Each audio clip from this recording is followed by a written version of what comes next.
Good evening, and thank you for joining me on this live stream tonight.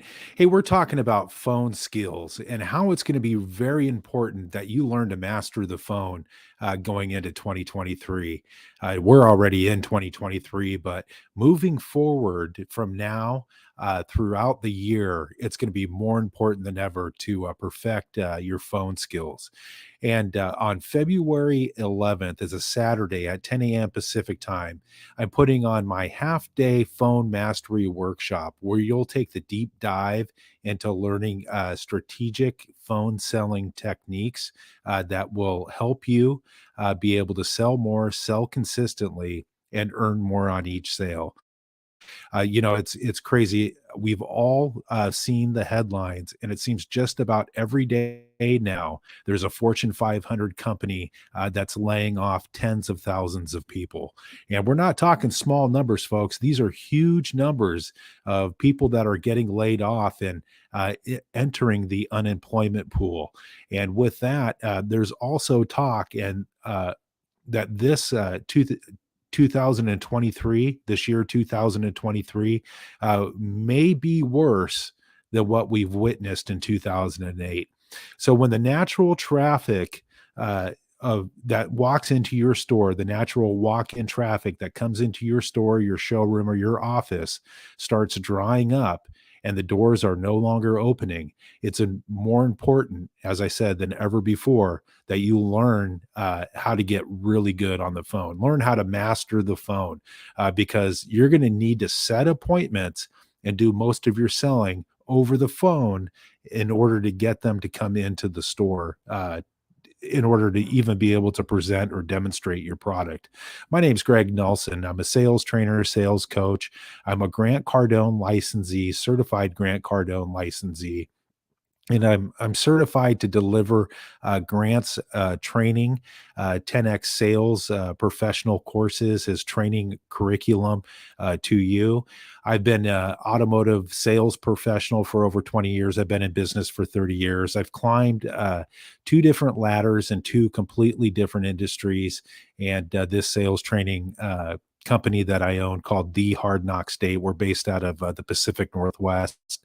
This is the fourth company that I've started and have owned. So, hey, look, I know how important sales are. I know how important making profit is, and profit is not a dirty word, regardless of what you've heard. Stores, people, businesses, they need to make a profit in order to stay in business, in order to keep the doors open, and in order to keep the economy turning. Um, this is all about phones, and we're going to talk to you about the importance of the phone calls, your phone skills, and how important it is than ever before to get good on the phone. It was roughly about 10 years ago. I remember, up until that point of time, I was really just an average sales professional. I had been in sales for 10 years already, being a sales professional for 20 years. The industry I was in previous to the sales industry, the automotive sales industry I jumped into was completely different. But however, I remember this one day in particular. I was walking into a sales meeting. I was looking at my paycheck. I sat down in my chair, opened my paycheck up, and my face turned bright red. I slumped into my chair trying to hide. I was thinking about my kids and really how I was going to keep the lights on. And then I heard it.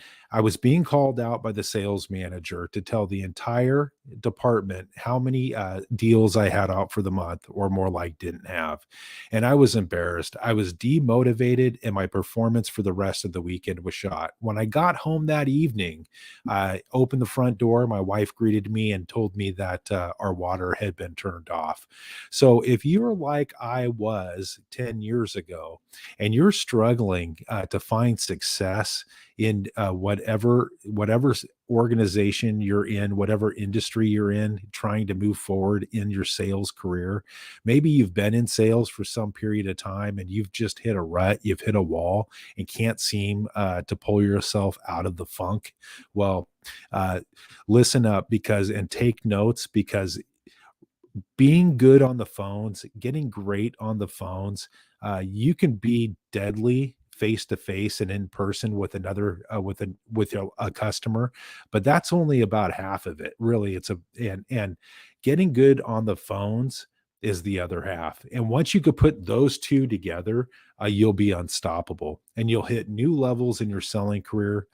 New levels that you've never hit before. You'll make more money than what you've ever made before. If you're good at with face to face and good with the walk-in traffic, and you get extremely good on the phone, you'll become deadly. You'll become a top producer, and you'll become more valuable to your organization than just about anybody else. So, um, I going back to that day 10 years ago when I walked into that sales meeting, it I got to tell you, it was like, somebody sticking a knife in your back, right?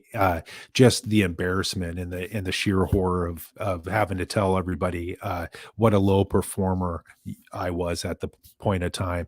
But it was about a week later after that. I remember I was having maybe 2 weeks. I remember I was taking a coffee break with another sales associate, and, I this guy had not been in the sales organization for nearly as long as I have, not even a fraction of the time.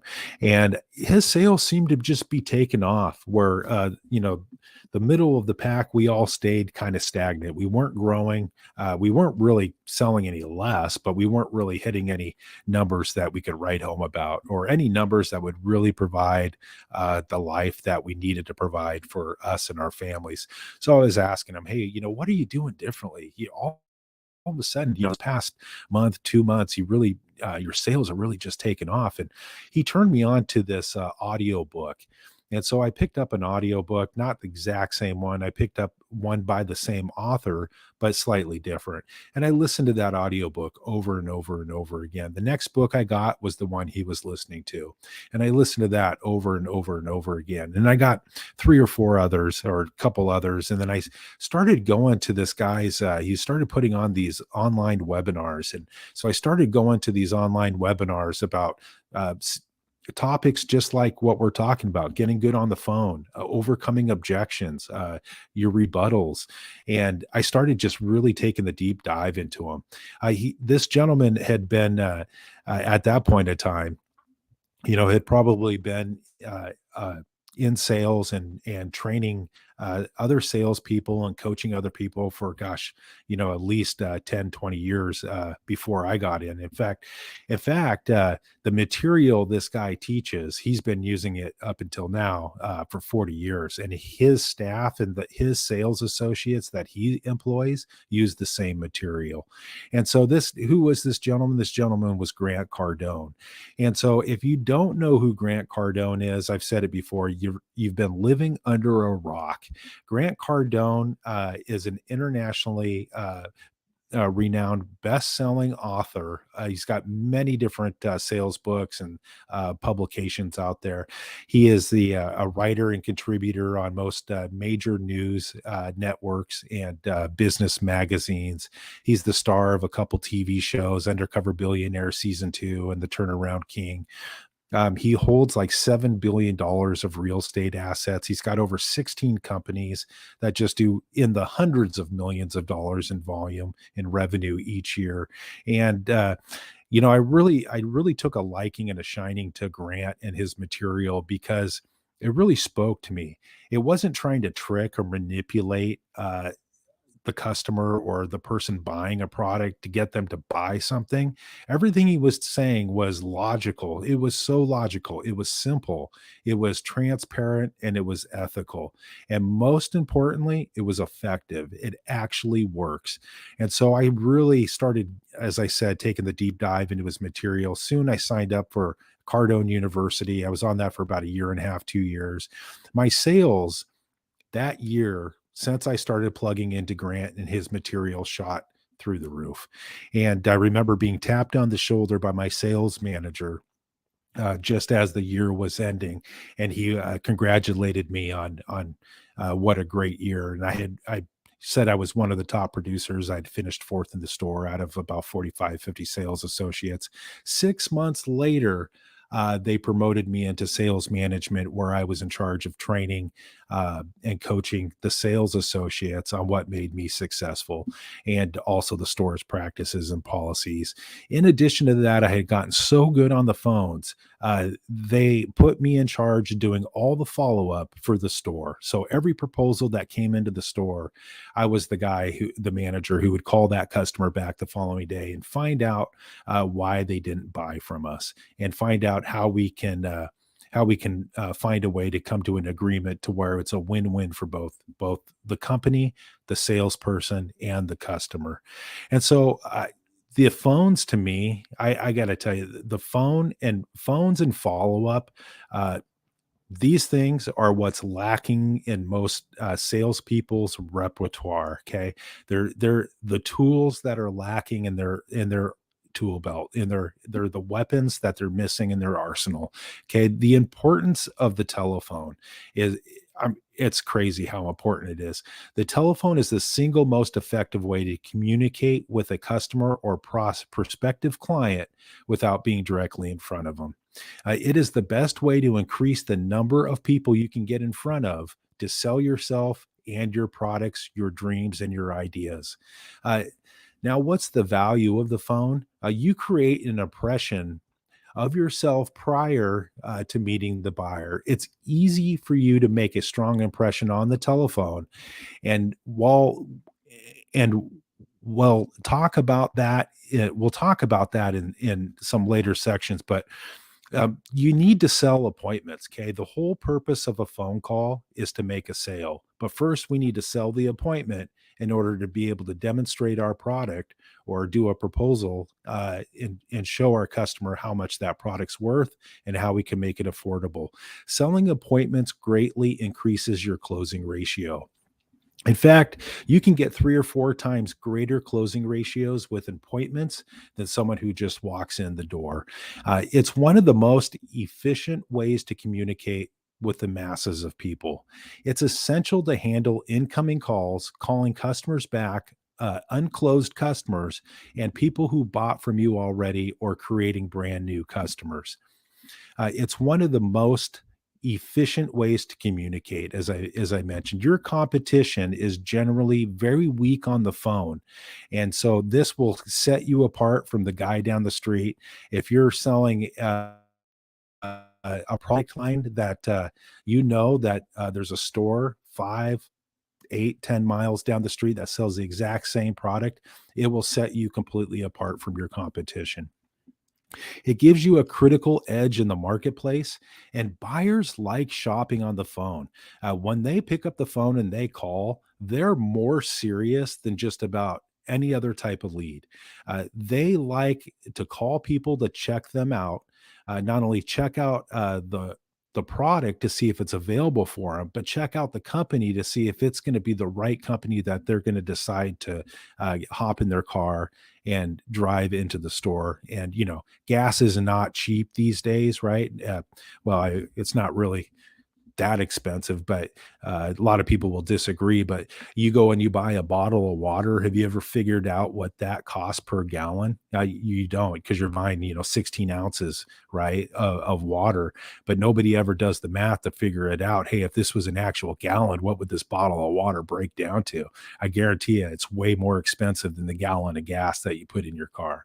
But buyers want to make sure they're not going to make another bad financial decision. So they call and they're testing the waters. They're calling to figure out if you got the right product, if you're the right person, and your company's the right place to do business.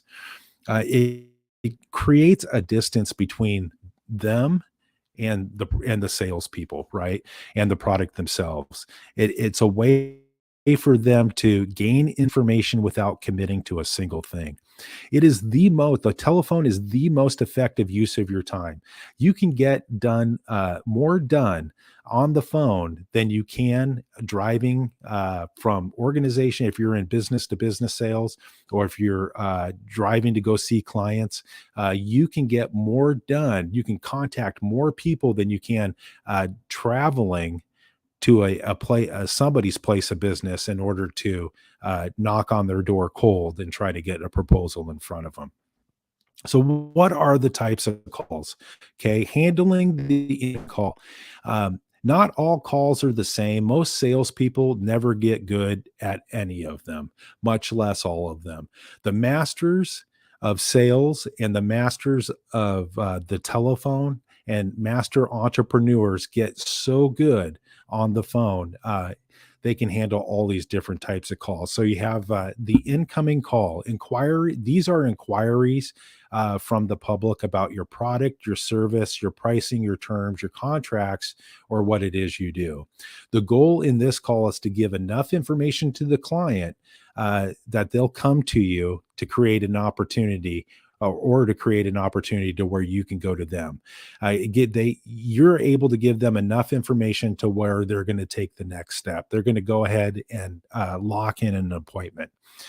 Calling back showroom traffic. This was my forte. These people have shopped your store, your organization. They spent time with you, and if you're selling high ticket items, that sales cycle is going to be a lot different than say selling a cell phone or clothing or anything else. If you're selling automobiles, large home appliances, if you're selling furniture, if you're selling home improvement products, it's going to take a while, right? It's not going to be a 5 or 10 minute deal, right? It could be an hour, 2 hours, 3 hours. The greatest pet peeve about automotive sales is the time it takes to purchase an automobile.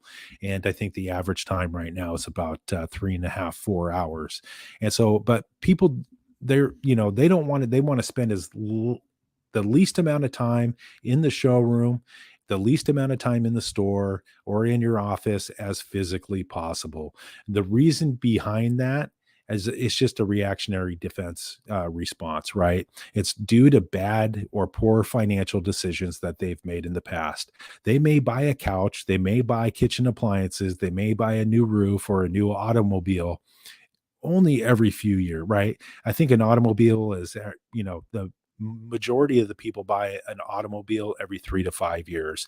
People are buying a house every 5 to 7 years, right? How often do you buy a couch? Most people buy one couch, they have it for 10 or 15 years. They'll move that couch from building to building to building wherever they're moving to, right? And so people don't buy these larger ticket items every single day. So following up with these sold customers who did not, or the unsold showroom traffic, is look, you spent that time with them. For you not to pick up the phone and make another phone call or follow up with them again to try to figure out how you can come to an agreement with them, you're really shooting yourself in the foot and you're leaving money on the table. Not only are you leaving money on the table, but what if just from doing proper follow up and calling back the unsold customers you've already spent time with, what if you could make 3 to 5 extra deals per month just by doing that? Would it change your lifestyle? Would it change your income? I guarantee you it would. If 76% of US Americans are living paycheck to paycheck, and that's a staggering number, but it's absolutely true. With that, if you were to make 3 to 5 extra deals a month, would you live paycheck to paycheck, or would you have a little bit of extra money in your hip at the end of the month? I guarantee you'd have a little bit of extra money. And you keep doing that consistently, month in and month out. All of a sudden, you're gonna stockpile just a whole wad of cash, right? Um, Here's another type of call: creating new customers through the use of lists, leads, interest, referrals. This could be a warm call. It could really be a hot call.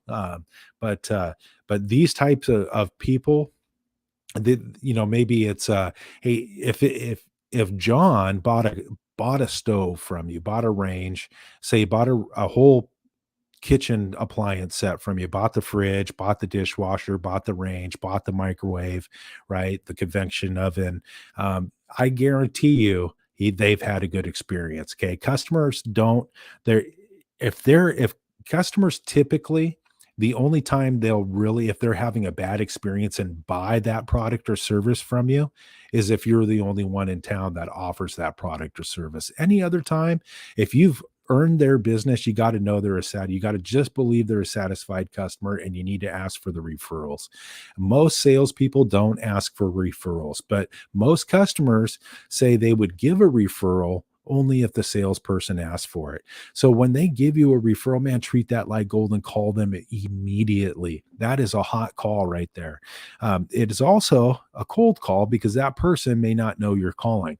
But however, you have power because and you have instant rapport due to the customer you just serviced and helped out. The other type of call is following up sold customers. This is the outbound call where we pick up the phone and call someone who has bought from us and start replacing uh, them and creating new business as a result of this phone call. Those are the four types of calls in this section that we're going to be focusing on. Incoming calls. In later sections, we'll be talking about prospecting and cold calling. We did cover that yesterday. We may touch on it a little bit later, depending on how late this live stream goes. Once again today. So the rules of the phone. Anyone who has ever worked with Grant or seen him on the phone, there's many YouTube videos where you can watch where you can see Grant on the phone. Has seen him in using the rules that I'm going to teach you, Grant's rules to the phone. If you play by these rules, you'll have success with the phone, and you'll have more success in your business. So number one, always make the phone call with a purpose, and pay full attention to that call. Never ever make a phone call without a true purpose. Most salespeople call just to make a call, never to make and never make a call without a full purpose and complete attention on that call. What do I mean by that? Typically, when they're calling, they don't know what they're going to say, but their manager told them that they need to make a follow-up phone call. Okay. And so, or their CRM directed them to make a follow up phone call. So, what did they go?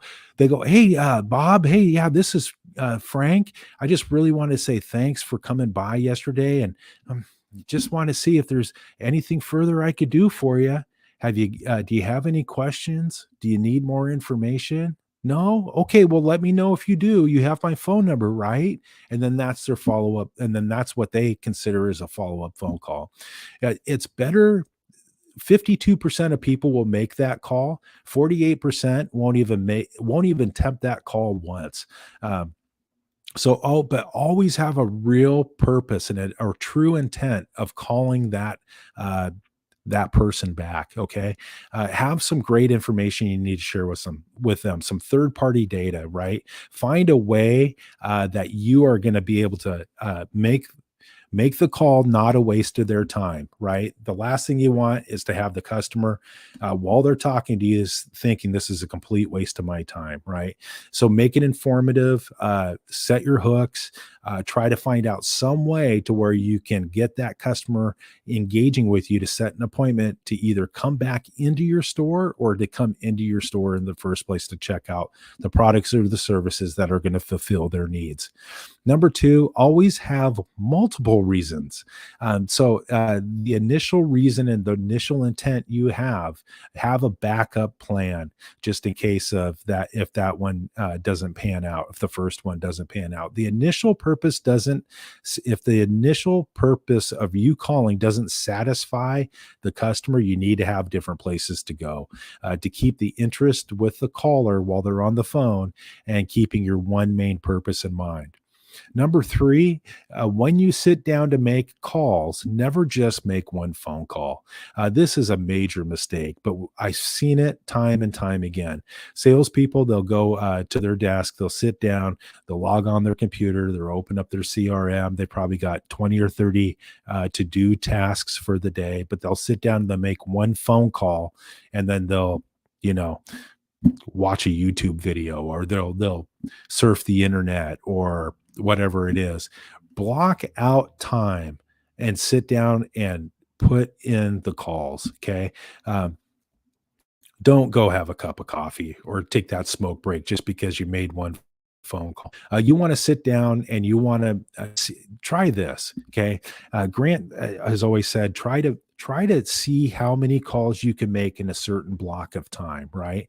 Because if you can knock down Say you allot 40 minutes to sitting down and making phone calls. See if you can make 40 calls in that 40 minutes, or see how close to making 40 calls in the 40 minutes that you can get. Always, always, always leave a message when you make a phone call. That's rule number 4. 98% of all salespeople break this rule. And I'll show you how to leave a message and why to leave a message and how to leave multiple messages successfully. And I'll show you all that and much more on Saturday, February 11th at 10 a.m. Pacific time. And so if you go, I'll drop the link in the comment section here. Click on that link. That will take you right to my uh, phone mastery half day workshop. It's a virtual live event. It's going to probably be about 4 or 5 hours long, and we're going to take the deep dive into perfecting your phone skills. But when you call, man, make sure you always leave a message. Never make a phone call. If you don't get a hold of that customer, never just hang up, because, if you hang up and people see the number that they've missed a call, but there's no message, they probably didn't think it was important enough. The call was important enough. And in today's world, if something isn't important, it's not going to get done. So they're not going to call you back. Always Here's a rule number 5 is always talk to multiple people. Never call one person. Like something like, hey, John, John's not in now. No problem. Can I leave a voicemail for John? So you go ahead and you leave the voicemail for John. And then what you want to do is you want to go back to the main frame, or connect with the receptionist again, or the secretary, and ask who's underneath John, and then call that person. If you don't get a hold of them, leave a message, and then go back to the receptionist and ask who's underneath that person. Before you know it, you could make 3 or 4 different calls, or leave 3 or 4 different messages if you don't speak to anybody, just by making one phone call. So that is multiplying your efforts right there. Always try another way to get in touch with a person. If somebody's not in, figure out another way to contact them, through an email, through texting, uh, through social media, right? You can go in, and most social medias have a way you can communicate or message, direct message people. Use those angles if you can't get in front of them. Or you could even try even doubling your efforts and shooting a video, putting your face to the name, and sending that off in a text message or an email. Always go for a cell number. If somebody gives you their landline number, you might as well take that phone number and throw it in the trash can. Nobody uses landlines today. And if they do use landlines, it's for one reason. It's because they got that landline free with their internet or their TV cable. Okay. And so they use that line to screen calls, to block out solicitation, or to just give the numbers to the people that they don't want following up with them. So always go for a cell phone number. Another reason why you want the cell phone number is, let's say they do have a landline and they do answer that phone, that landline. Okay, you can't text that number, right? You can't text it, you can't send it a video. With a cell phone, you can text full packages. You can text a full proposal to somebody, and it could be in the palm of that buyer's hands instantaneously. Many people are getting rid of their home phones. In fact, like I said, not too many people have home phones today. In fact, more people have multiple cell phones than do have one landline phone. Um, Always collect an email address when you're on the phone. This would be rule number 8. Again, a piece of technology that could change is the email, but right now it's still in use. Okay. It's probably the least effective out of actually making a phone call or sending a text message. Out of those 3, phone call, text message, and email, the email is probably the least effective.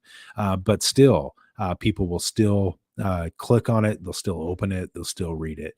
And so you want to find out multiple different ways you can communicate with your buyer or your prospect. Always follow up a call with another type of communication. Don't ever make a phone call without using another mode of communication to follow up with. So if you make a phone call, you probably want to follow it up with a text message. You might even follow it up with an email, or follow it up with regular US mail.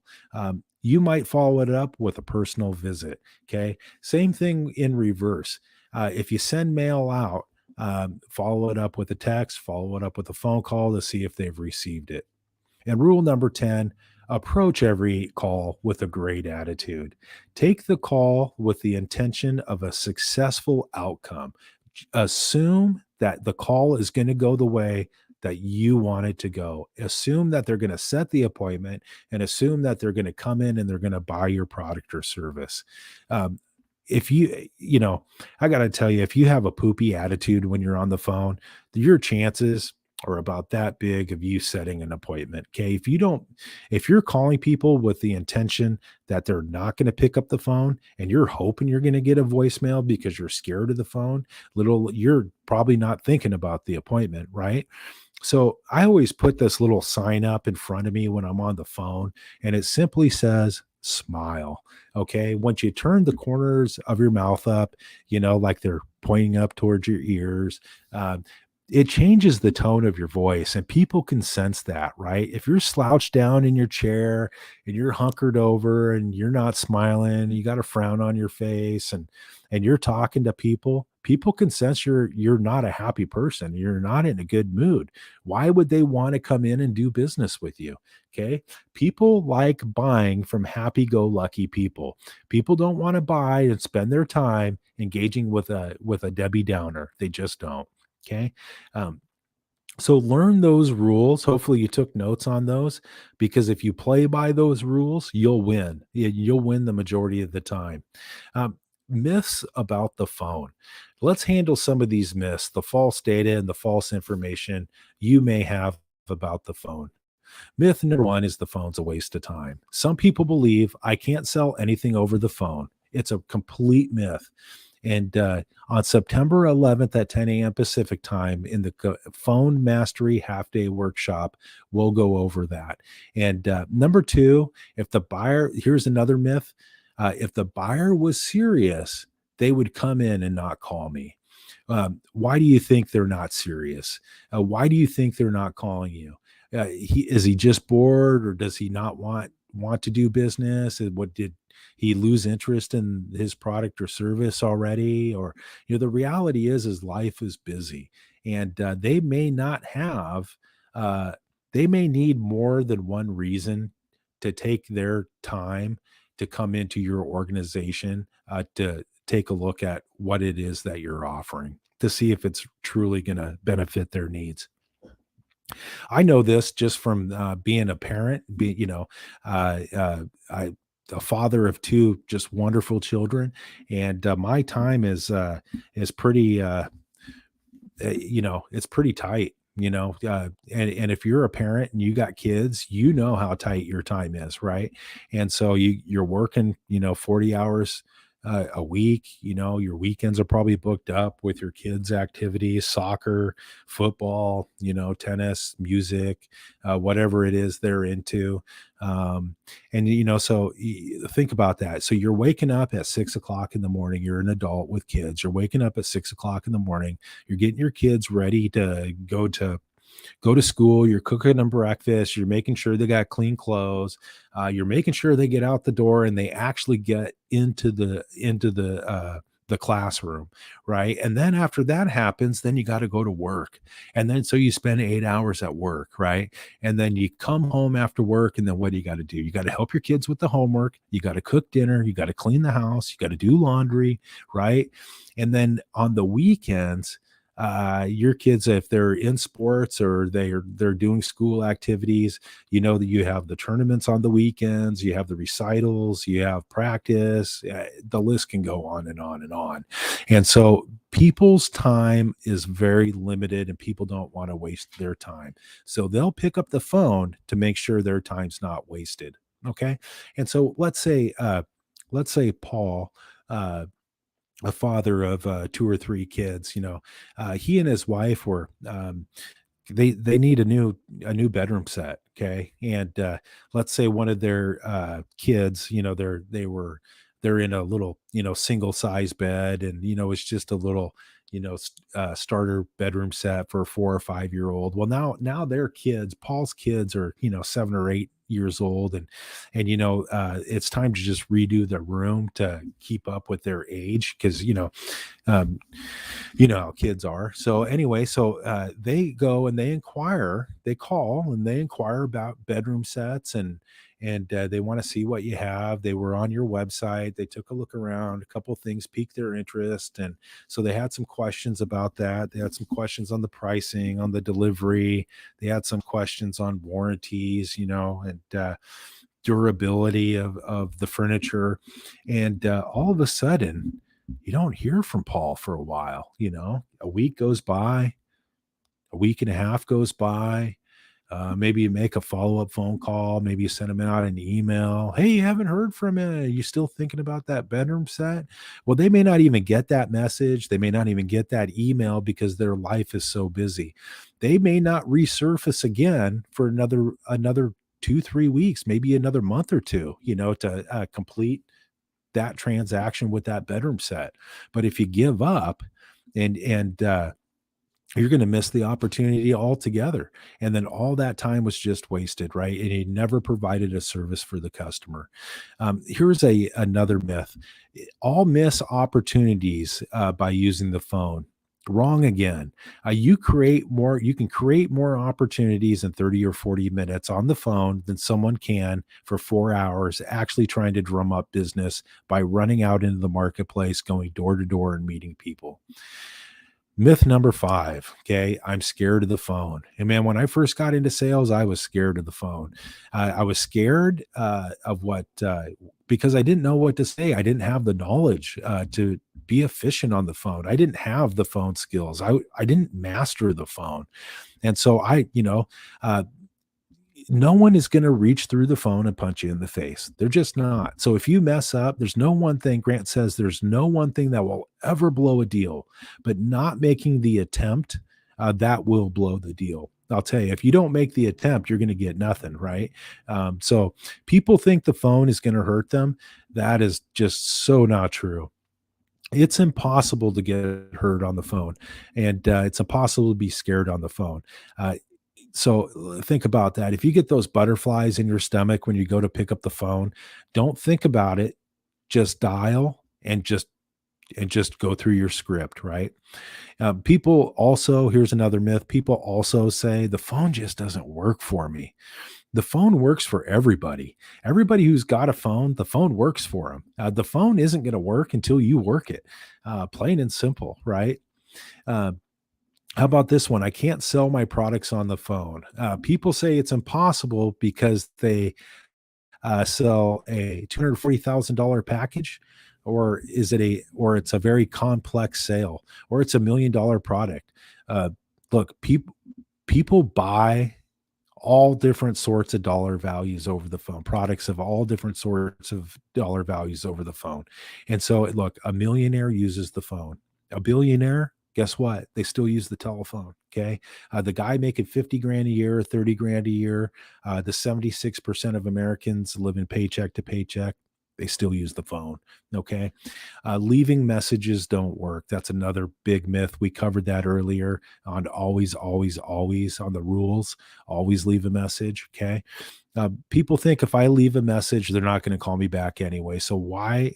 So should I call and leave a message if they don't answer, or should I just hang up and just try them back again? It's ridiculous to do that because, again, if it people think if it and I'm no different than anybody else. So if I think that somebody calls me and doesn't leave a message, if I don't think that phone call is important enough for them to leave a message, I'm definitely not calling them back. Okay.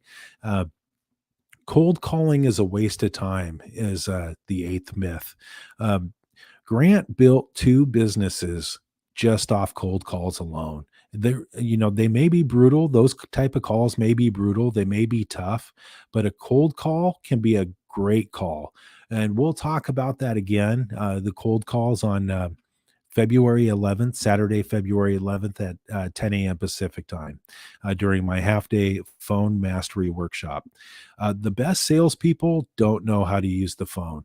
Um, if they're not the best salespeople, quite honestly. In fact, if they're really good in person, as I said right when we kicked off the live stream, but they're not good on the phone, they're not the best salespeople. The best salespeople are efficient in all different ways of communication. Okay. Rule number or myth number 10, if I give people too much information on the phone, they're just going to buy from the competition. The truth is, you're probably giving people just enough information to shop you, but actually not enough information for them to want to come in and see you. And that so a lot of people have that thing completely reversed. They're afraid of giving information because they're afraid of that customer going and buying the product for someone else. But if you're happy and cheerful on the phone, if you're a happy-go-lucky person, you're providing the information the caller needs, and you have the product or service that they want, there's no reason why they would not come in and see you, right? So just keep that in mind. Okay. We're going to talk about controlling this phone call for a little bit here too. These calls, okay? The incoming call, this is where the opportunity is calling your company. They're making an inquiry, regardless of what you believe or what you've been told. This is probably the most serious buyer out there. In fact, your chances on them coming in and buying, you like look, if it's an internet lead, your chances of closing that lead are like 10 or 15%, right? And if you're really good, you might get it up to 20%.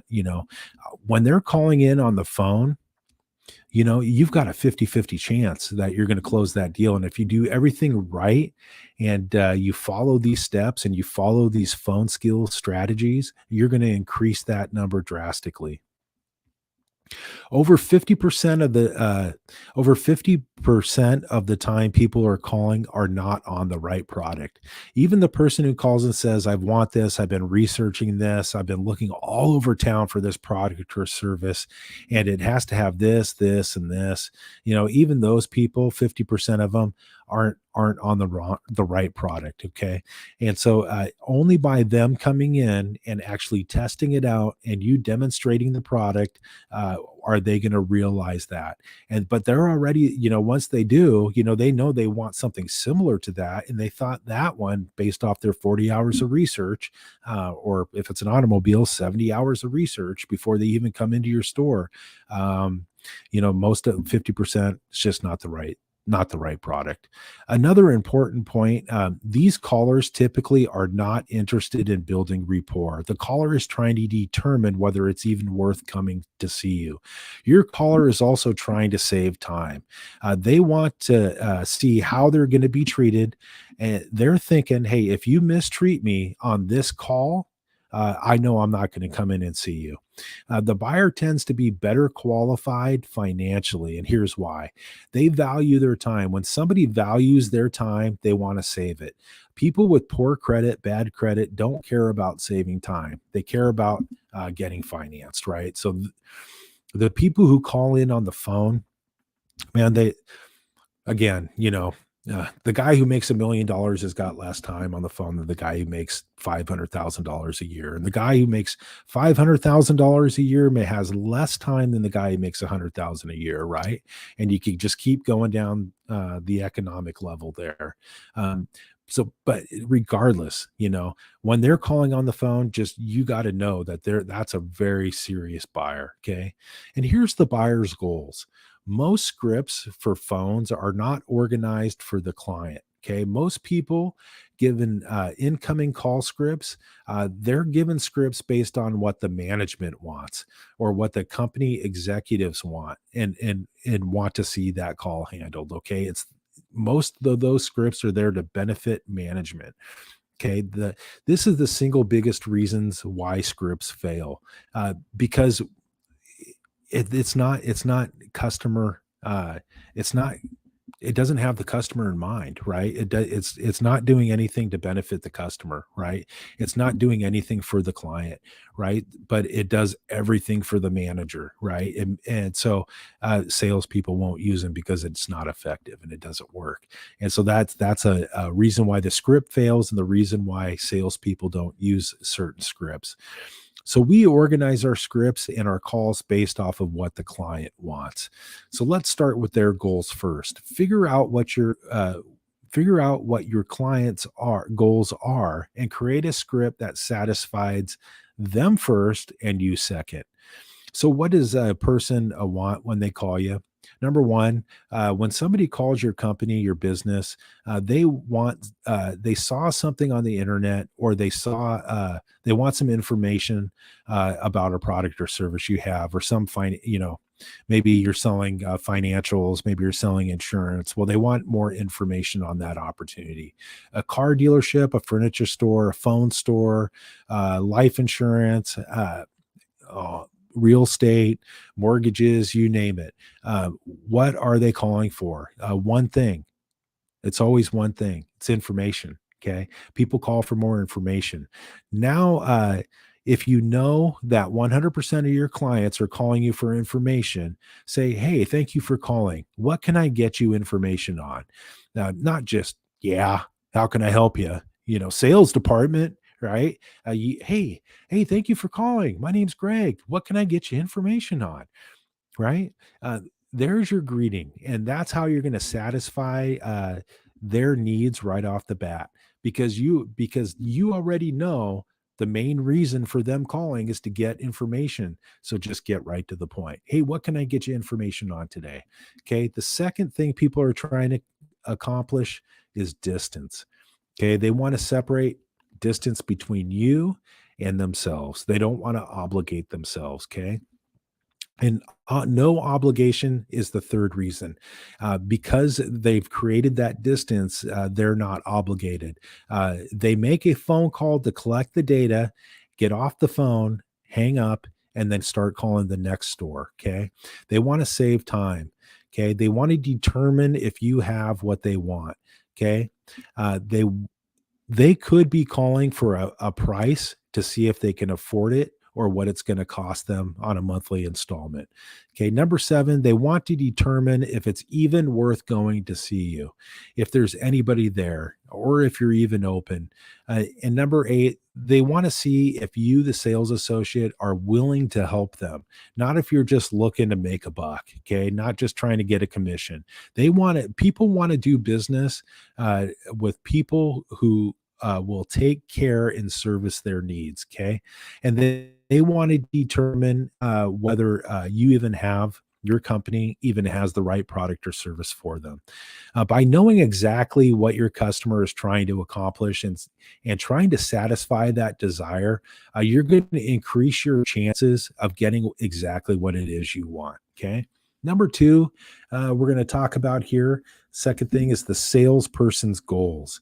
Now, let's talk about what you want to accomplish. It's very simple.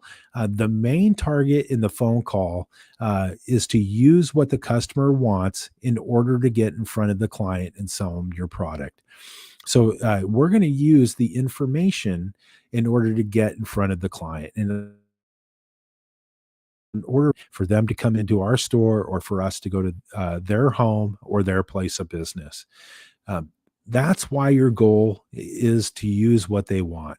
You'll give it to them, satisfy that in order to get in front of them. But there's a subset of goals that you have to accomplish before you can actually get to the appointment. Number one, the first thing you want to do is separate yourself from everyone else. They might want they might call, hey, we're going into this with an attitude, with intention, and with the approach, and with knowing that you're going to accomplish the appointment of setting the appointment, right? So again, right, we kind of hit on this earlier, but you just need to have the right attitude and assume that they're going to set the appointment because you have exactly what they want. And who better to take care of the customer than you? Okay. Number two, you want to offer the use of information to gain access to their name, their cell phone number, their email, all their information. Notice how I'm saying that: name, cell phone number, and email. You have to actually use the information they want in order to give them their information, in order for them to give you their information. The best way, uh, the best way is to give first. The best way to get is to give first. So the best way to control any situation is to give somebody something that satisfies their needs, their satisfies their curiosity, and then you can control the whole process from that point forward. Um, so hey, those are super right. And February 11th, it's a Saturday. Okay. It starts at 10 a.m. So you don't got to worry about, uh, getting out of bed early on a Saturday. Make breakfast for the family. You could take care of some chores. You could do whatever you need to do, and then hop on the phone mastery workshop at 10 a.m. Pacific time. Okay. It will leave you enough time on your Saturday to spend the rest of your day with your family. But block out these 4 or 5 hours and go to thehardknockstate.com, or just click on this link right here in the chat section, and that will take you right to the phone mastery workshop. It's $19.95. It is probably the best value for that you're gonna get in all of 2023. You're gonna get more information in this half-day workshop about perfecting your phone skills than you will from anything else that you're gonna spend $20 on. Okay, so let's keep going here. Once you've done those first two things, okay, then you want to sell the appointment. Okay, you'll want to get in front of the buyer. Remember, so what were those first two things again? So it was sell yourself from everyone else, and using the offer of giving information in order to gain access to the customer's information. So once you have done those first two things, then you want to sell the appointment. You want to get in front of this person. Okay. This is the purpose of the call. You want the in-person meeting to where you can show the customer that you have what the customer needs, and your product or service will absolutely solve their problem. Okay. And then you want to be able to show them how much you care, and the high level of service that you can provide to the customer. Okay. Uh, when someone agrees to take the time to see something, your closing ratio can increase by 3 or 4 times, regardless regardless of whether you get an appointment or not. You want to accomplish selling your name, your number, and your location. Something like this: by the way, I have your cell phone number here. I'm going to text you my contact information. Put it in your phone so you have it.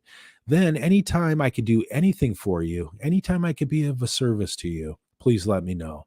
See what I'm doing here? I'm selling myself, right? You're selling your name, you're selling your number, you're selling your company, you're selling the service that you provide and how you're different from other people.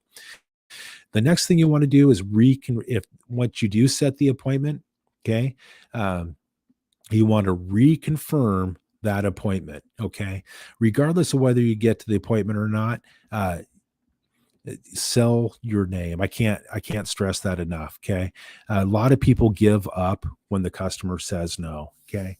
And sometimes you may have to find some creative ways in order to set that appointment if you can't do it on the first call. There are some people out there that will say no just to see how persistent you are as a salesperson, because they may themselves be in sales, and they may just be toying with you a little bit to see how much of a professional you really are. And if you pass a series of their tests, then they'll set the appointment to come in and to see you. So let's say you do set the appointment. Next, reconfirm that appointment. The buyer just agreed to the appointment. So you want to lock that appointment down. So you say, hey, ma'am, sir, hey, let me ask, would there be any reason why you couldn't make it in at 4 o'clock when you say that you're going to make it in. Hey, is there any reason you're not going to be able to meet me at 4 o'clock tomorrow? Like you just said you were going to. If there's any reason at all, let me know now. Okay. No, we'll be there. For sure we'll be there. Okay. And then when you say that, it makes the customer, it makes the buyer reconfirm the appointment. It makes them lock their own appointment down. Okay. It makes them confirm their own appointment. Number 5, summarize in this call what you're going to do for them. Something like, okay, hey, when you get here tonight, I'm going to show you this. I'm going to show you this. I'm going to show you that. I'm also going to show you this option and maybe something else you haven't even considered. It will save you time. It will save you money. And so just summarize everything on what's going to take place.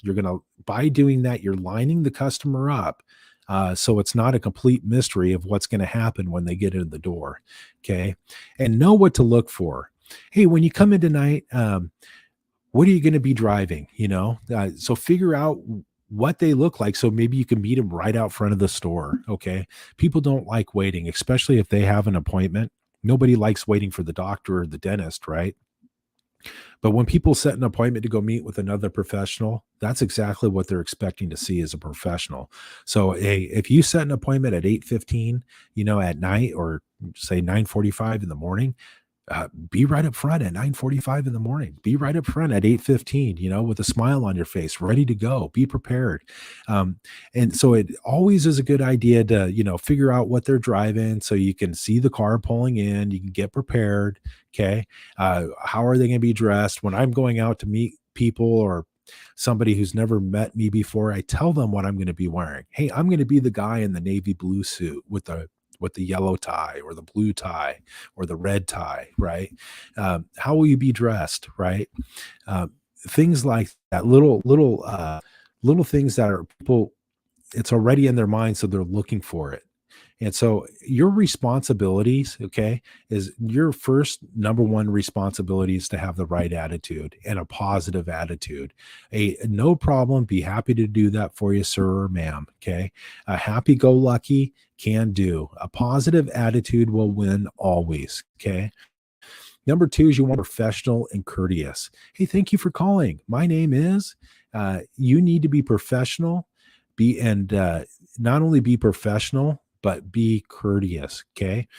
We want to no slang talk. Okay. And no poor greetings.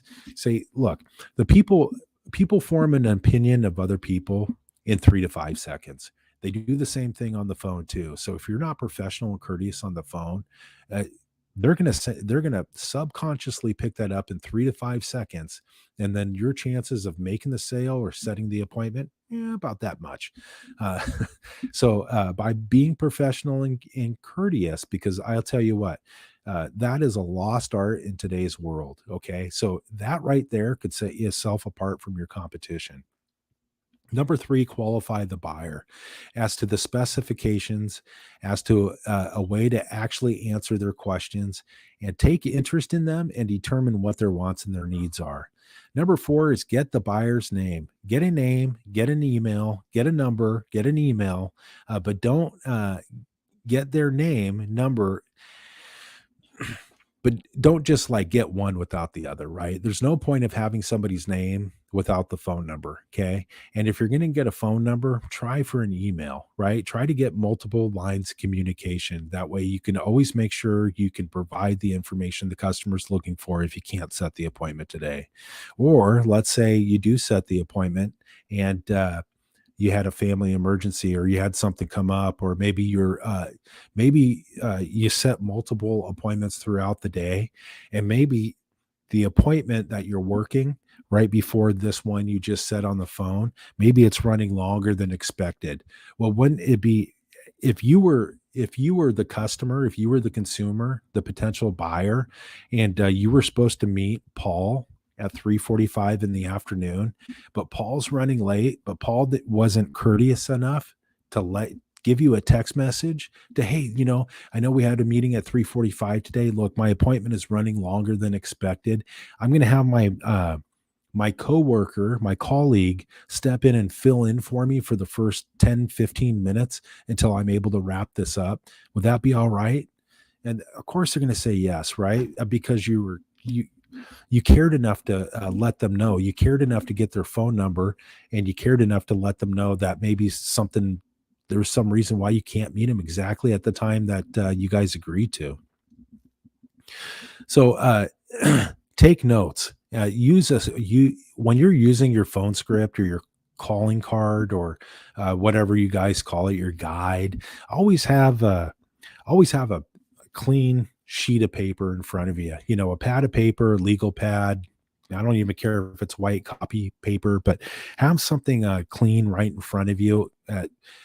Something larger than a post-it note, right? To where you could take real notes down. And then after you take those notes down, uh, put that information into your CRM. If you're using a phone script where it's a fill in your blank phone script, take that information. Once you've gotten that information, then take that phone script, that guide, that calling card, and give it to your manager and tell him to make the phone call. Tell him or her, hey, I need you to make a phone call to confirm this appointment. Or hey, I just got off the phone with Mrs. Jones. And Mrs. Jones seems very, very interested in this product, but for some reason, she just would not schedule a time. And I need a second face. I need a second voice, somebody with authority who can maybe give this person a call to find out why they're not setting the time to come in, right? And so always have a manager call, right? So important. Be prepared. Gosh, you don't want to be off doing, 100 different things uh, while being distracted on every little thing while you're on the phone. Be prepared, block out the time, just put blinders on. Why do thoroughbred racehorses wear blinders? So they're not distracted. They're not looking side to side. So they're looking straight ahead. Okay. Use this information as a way to separate yourself in the marketplace. Types of incoming calls. Okay. The price call. How much is it? Um, the advertisement call. These are typically calls that are generated from your company, spending money on TV ads, radio ads, print media, digital marketing. They're designed to get people coming into the store, your showroom, or your office. They're designed to get the phones ringing, to get people emailing in. Uh, you also get availability calls, okay? Calling it to see if you have a specific product or service in stock or available. You're going to get general calls about the product. Hey, like, what's the warranty on it? Does it do this in this situation? Does it have this feature on it? And then you're going to get appraisal calls, people that may have an older model and they want to figure out what that's worth. That is a very, very high interest call, the appraisal call. That's because their wheels in their head are turning to see if it's going to be worth them trading in what they have for the new model. The down payment calls, you got credit interest rate calls, bad credit problem calls, credit challenge people calling in to see if they're going to get approved, product information calls, people that just want to call in. Hey, here, I don't have much time to talk to you on the phone, but I need some information on this product. Can you send it to this email address? The reality is one of those calls can include all of those things, right? Here's what you want to avoid. Never handle a phone call while you're preoccupied. That's the person on the other side of the phone. They're going to pick up that you're not paying attention immediately. So never handle a phone call while you're preoccupied with something else or distracted. Never tell the buyer that you don't have what they want. Man, so many times I think about uh, uh, just the past 20 years and how many times I've heard other sales associates just flat out tell the customer that they don't have it, because they think that the customer's locked into that one thing and that one thing only. Remember, 50% of people are on the wrong product, right? And so by you telling them you don't have what they're calling in about, or you don't have anything like it, man, you're just, because I know what's going through your head. What's going through your head is you're thinking this is a waste of time because you don't have it. Okay. Well, gosh, what if you could retrofit what you do have? What if you have a vendor that can customize it to their liking? What if you have a similar product that may have more features and that the customer would be happier with? Maybe you have a product that has features that maybe the product they called in about, maybe it had one or two things that they don't really want to pay the extra money for, but they think that's the only product or service that's going to solve their needs. Maybe you have a product that will handle everything that one product does, but will save them time because it has a few less features. You never know, but you're never going to get there if you tell the customer you don't got it. And so never handle the call without a script or a phone guide or a phone card in front of you. Man, never do that. I was in a dealership yesterday, and I was talking to a senior sales associate, and they said, I every once in a while I still pull out the phone guide, and I use that. And I said, man, you should pull that. You should have that by your phone and use it on the call every single time, no matter how good you are. Um, so always use your phone script. Always use your script or your phone guide or your calling card or phone card, your control card, whatever you guys call it. And never, ever, ever give one price on just one product. Give multiple prices on multiple different products, but never just give it on just one product. And never say you can't or never say you won't. Okay. That goes back to telling the customer you don't have it. Never say it's not available, and never say we can't do that. Okay. Never argue with the caller. Okay. You always want to be in agreement. And by getting into an argument or disagreement is a surefire way of you not making the sale or setting the appointment. Never avoid asking for their name, their number, and their email address. A lot of people, they're fearful of asking these hard questions for the information from the buyer. But man, all sales professionals need to exchange information. You're going to need to get that information anyway. So when they're calling in, you need to get it, because let's say this, just like when you set the appointment at 3:45 and your previous appointment was running later. Let's say the person who set the appointment, you had them lock in their own appointment. They agreed that there's nothing going to keep them from making that appointment.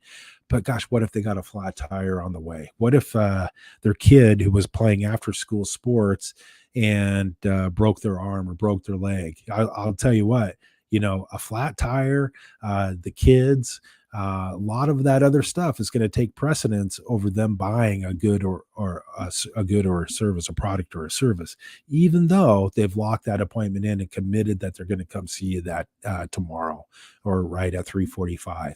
But something happened, an emergency came up. If you didn't get their name and their phone number or their email address, there's no way for you to follow up to reschedule that appointment. Never keep the customer on one product. You want to major mistake, major mistake. Okay. It's the magic comes from showing multiple different options or providing multiple different options. And you really want to let the customer know it's worth their time coming in. Ask them, hey, yeah, you're calling in about that Rolex daytime watch. Hey, would you also like some information on the Submariner? Okay. Now they know that you have multiple options to show them or multiple options to present them. Okay. Never offer an appointment without offering choices first. Okay. And so what do I mean by that? Most people are going to come to see you for that gold Submariner, right? Or that gold daytime Rolex. You must increase the lure. Could I show you the gold one with the white face?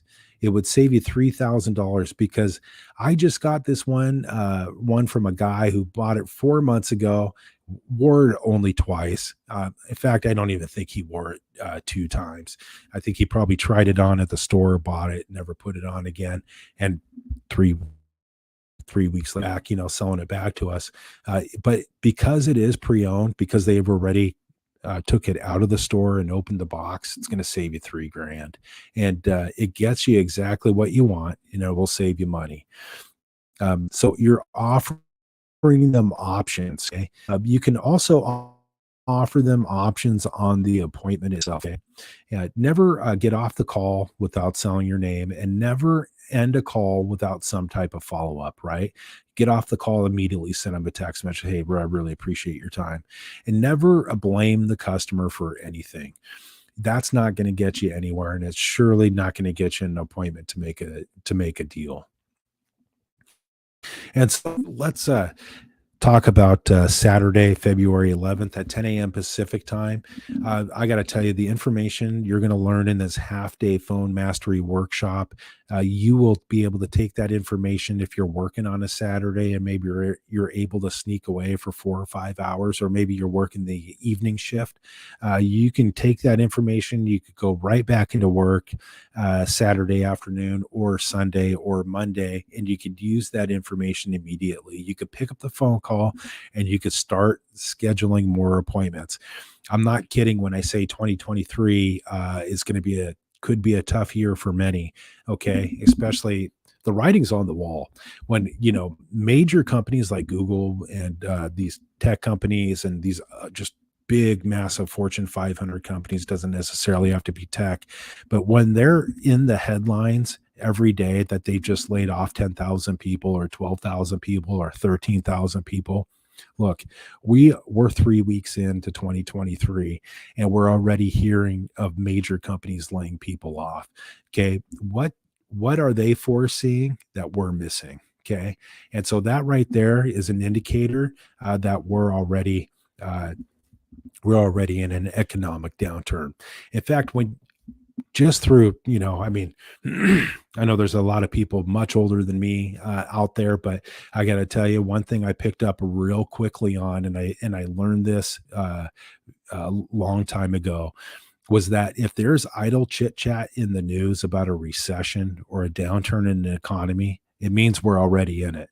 Okay. Because they don't report on that stuff, right? And they're trying to still look at all the charts and all the financials to see if we're actually going to be falling into a recession.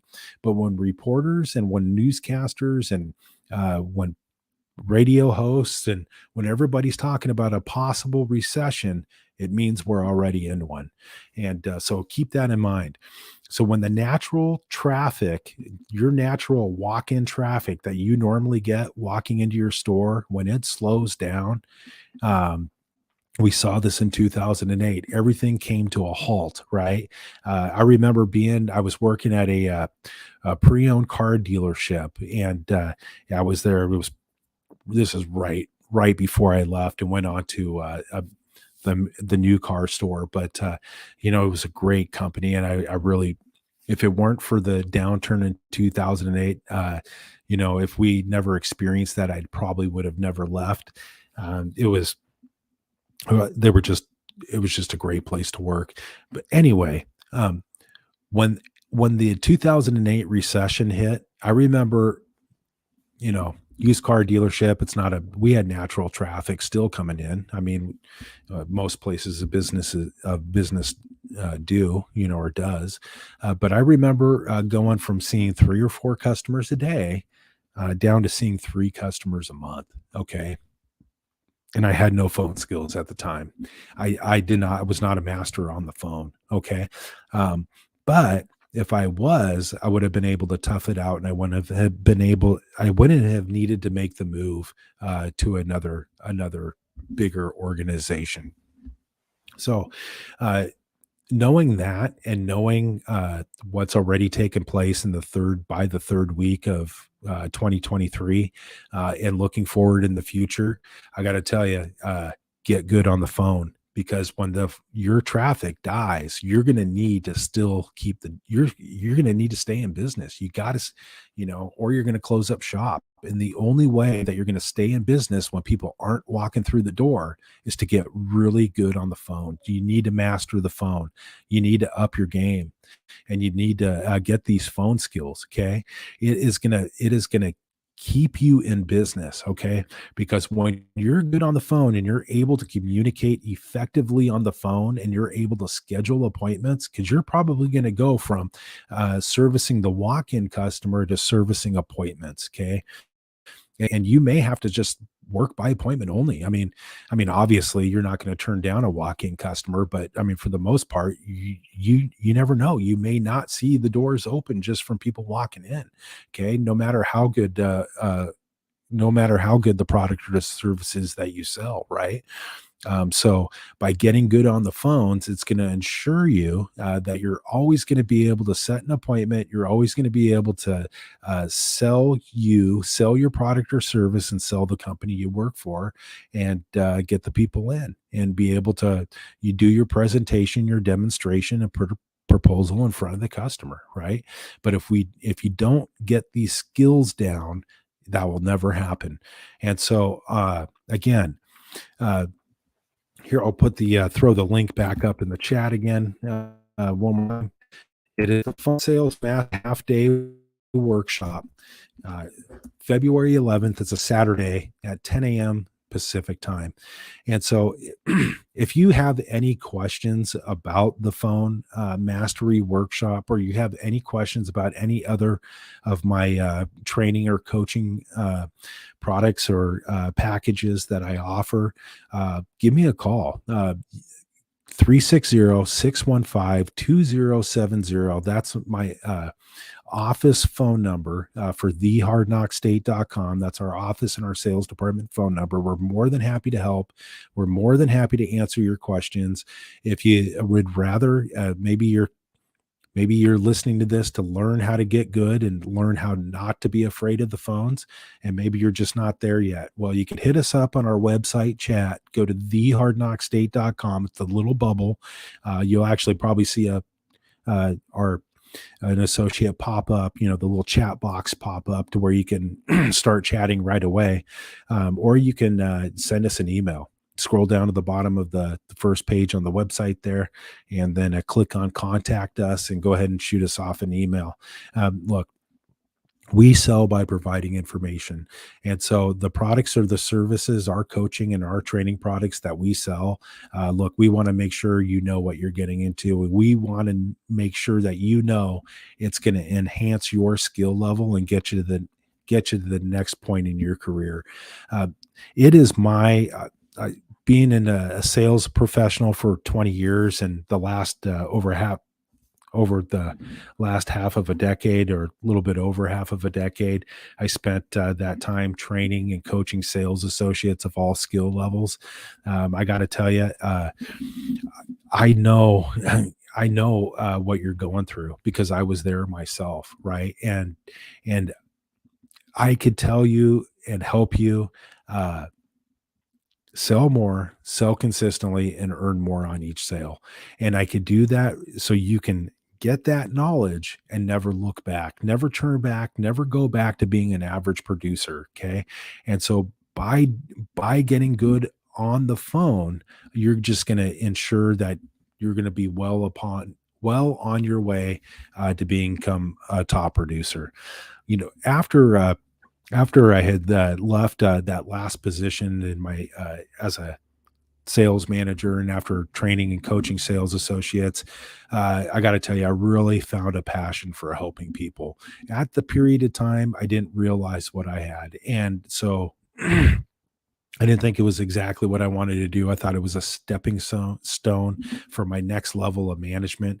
But when I left, it took me, it maybe took me about a month or 2 months to realize that, man, I really enjoy watching people grow. I enjoy watching people's abilities get better and better and better. And I enjoy watching and helping sales associates and helping people understand that they can actually create a better lifestyle through commission sales than they could in any other job. And I've worked with people that have come in from the construction industries. I've worked with people that have come in from other professional industries. I've worked with people that have, come in from just retail, being a retail clerk at a grocery store or at a clothing store or someplace where they didn't get paid a commission.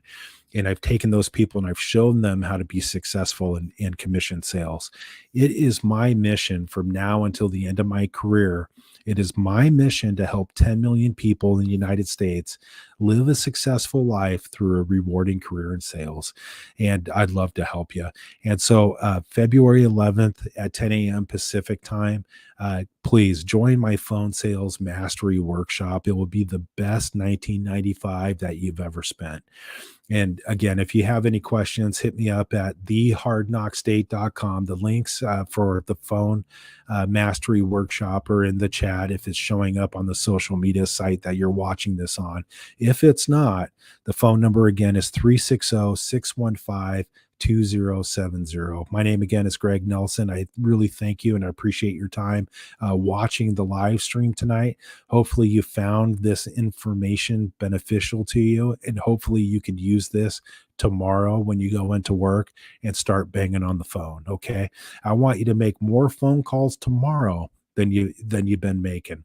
And I want you to make a game of this. Okay. It's just like chess. Okay. Just like playing any board game or any sport or anything else like that. Okay, make a game of it and see how many appointments you can set and see how many appointments you can lock in, in a certain period of time. So we use the 40-minute call block, 30 or 40 minutes. See if you can make 30 or 40 calls in 30 or 40 minutes, right? Well, see, and now once you get good at that, then see how many appointments. Out of that, you should start setting appointments. If you follow this information down, if you go back and review this video after this live stream and watch it again if you didn't take good notes, because if you didn't, you missed a lot of good information, and you missed information that will help you close more deals tomorrow. So again, this is Greg from the Hard Knock State. This is a Simply Sales live stream, and I really